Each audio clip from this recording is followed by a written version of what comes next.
And yo, what's up mga kapeptok? Good morning, good afternoon, good evening. Anong oras nyo ako napapanood? Magandang buhay sa ating lahat. At syempre, welcome na welcome kayo dito sa ating napakagandang channel. Yan. Tayo na lang dalawa, tayo na lang magsama.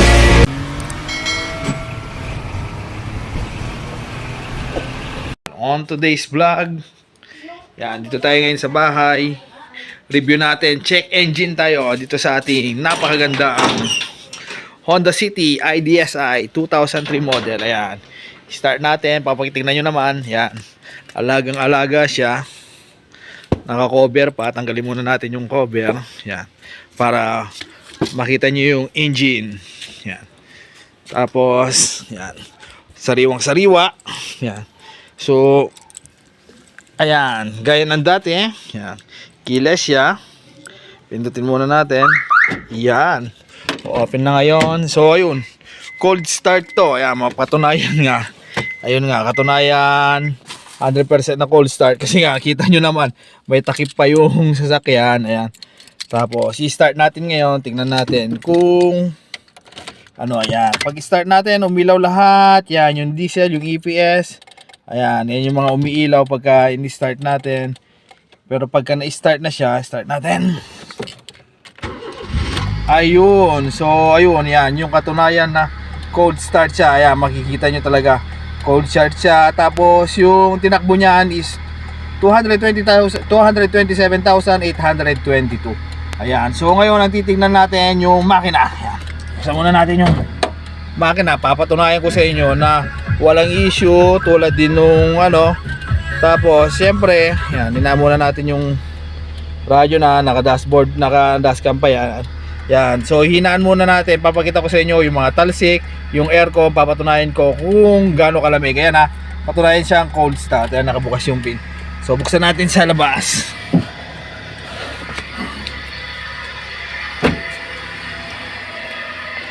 Buksan natin.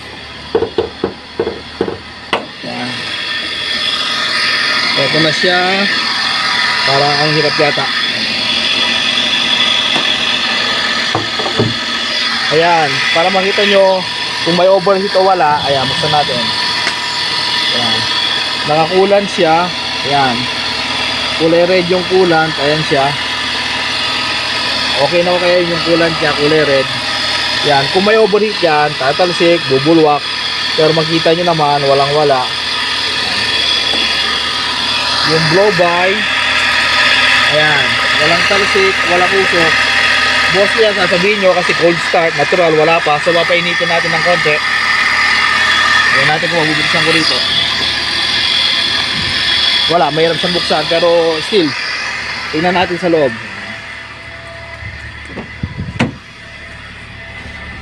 Sa mga nagtatanong nga pala, ayan, yung dalawang vlog natin na nakaraan, hindi ko nasabi. Ang price nito is ayun, 180k lang. Yan, yan yung price niya sa napakagandang 2003 model Honda IDSi, gasoline engine, manual transmission siya. Ang maganda rito, ayan, ayan yung Android niya. Pag ni-reverse mo, ayan, nakita nyo naman na to nung nakaraang vlog, pero ayun, pinapakita lang natin ulit. Ayan yung reverse niya, may reverse cam, gumagana yung Android niya. Ayan, home natin, makikita mo yung takbo, lahat-lahat. Actually may music yan. O ayan, ayan o.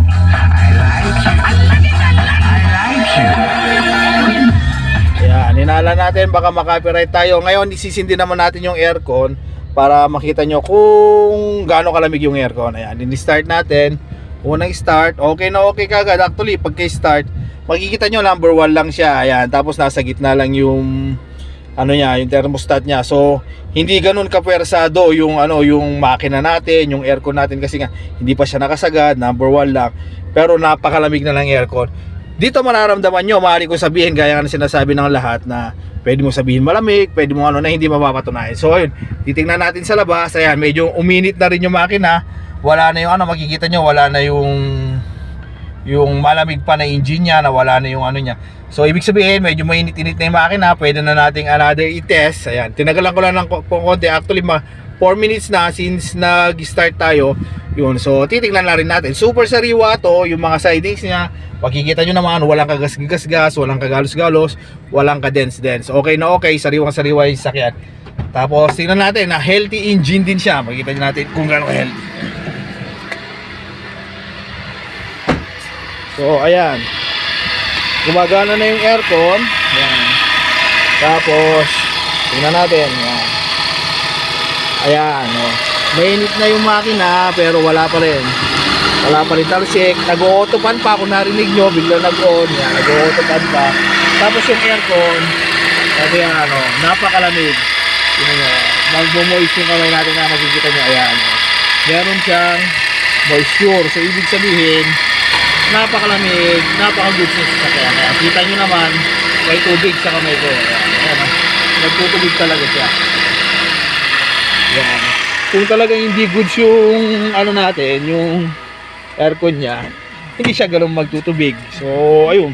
Ayan, yan yung review dito. Yung dashboard niya, makinis, sidings, okay, lahat naman siya. Signal light, ayan, gumagana. Ayan. Park light, check natin. Ayan. So, ayun, all goods naman siya. Stereo, yung mga ano niya, compartment sa taas, maayos pa. Sa baba, ganun din. Ayan, meron pa siyang dalawang saksakan. Kung gusto nyo, kung may long ride, gusto nyo manood, may kasama kayong bata, pwede sila manood dito. Ayan. Yung compartment, may RFID na rin. Naka-install na. Ayan, ito yung mga card. Ayan, ayan yung mga card. So, ayun. Goods na goods siya. Gas and go na nga. Yung tinatawag nilang gas and go. Ito na yung sasakyan nito. Actually, sa lahat ng mga sasakyan na hinawakan ko, ito na yung isa sa pinakamaganda na sasakyan ko na nabili, na acquired. Ayun, keyless entry na rin. Ayan, isang pindutan na lang. Hindi nyo na problema pagka may hawak kayo ng hawak kayo mga gamit, hindi nyo na kailangan ipasok yung susi, mahihirapan. Isang pindot, open na rin siya. Yung sounds, nakita nyo naman kanina, maayos pa. Ayan. Yung dashboard, napakakinis, wala ka rin yung masasabi. Ayan, kahit sa likod, maayos din. Tapos, isa pa, ayan, may libre rin siyang, ayun, yung seat cover niya, leather seat cover, libre na rin. Ayan. Yun yung mga libre dito. Kaya sulit na kayo. Grabe, wala ka talagang masasabi dito. Isa to sa mga talagang maganda. So ang hirap siya talagang sa part ko. Napakahirap talaga siyang ipamigay. So ayun, kung nanonood ka pa rin hanggang ngayon, baka naman ayan, pwede mong i-comment kung taga saan ka naman, para naman sa ganun malaman ko kung hanggang saan nakarating ang ating video. At huwag kang mag-alala, syempre ila-like natin agad yan. So ayun, muli hanggang dito na lang tayo mga kapepto. God bless everyone, mabuhay ka hanggang gusto mo. PM na para mapasayo na ang napagandang Honda City IDSI 180k. Wala ka nang masasabi, solid na solid ka. Ang location natin, Burot, Tarlac City. See you on my next vlog. Bye-bye!